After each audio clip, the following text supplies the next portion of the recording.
რატომ ვერ ტოვებს მსხვერპლი მოძალადეს? აღნიშნულ თემაზე დღეს ახალციხის დემოკრატიული ჩართულობის ცენტრში ისაუბრეს. აუდიტორიის შეკითხვებს ფსიქოლოგებმა და იურისტებმა უპასუხეს. ოჯახში ძალადობის შესახებ დისკუსიაში მონაწილეობა არასამთავრობო ორგანიზაციებისა და სამოქალაქო საზოგადოების წევრებმა მიიღეს. შეხვედრას ორგანიზება ახალციხის დემოკრატიული ჩართულობის ცენტრმა გაუწია. აღნიშნულ თემაზე დისკუსია გენდერული ძალადობის წინააღმდეგ 16 დღიანი საერთაშორისო კამპანიის ფარგლებში გაიმართა, რომელიც სათავეს 1991 წლიდან იღებს. კამპანია 25 ნოემბრიდან 10 დეკემბრის ჩათვლით პერიოდს მოიცავს. 25 ნოემბერი შერჩეულია როგორც ქალთა მიმართ ძალადობის, ხოლო 10 დეკემბერი როგორც ადამიანის უფლებათა დაცვის საერთაშორისო დღე. ჩემი როგორც ფსიქოლოგის ანალიზი მოისმინა აუდიტორიამ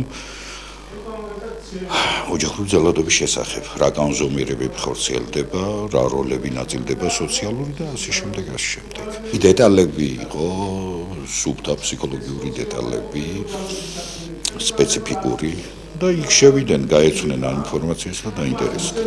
ჩემი აზრით საჭიროა ახალგაზრდების ინფორმირება, იქიდან გამომდინარე, რომ როდესაც ადამიანს აქვს გარკვეული ცოდნა ამასთან დაკავშირებით, ეს მისი იერარქია და ჩემი აზრით ხელს შეუწყობს ინფორმირებულობა ძალადობის აღქმებას, მეტნაკლებად მეც.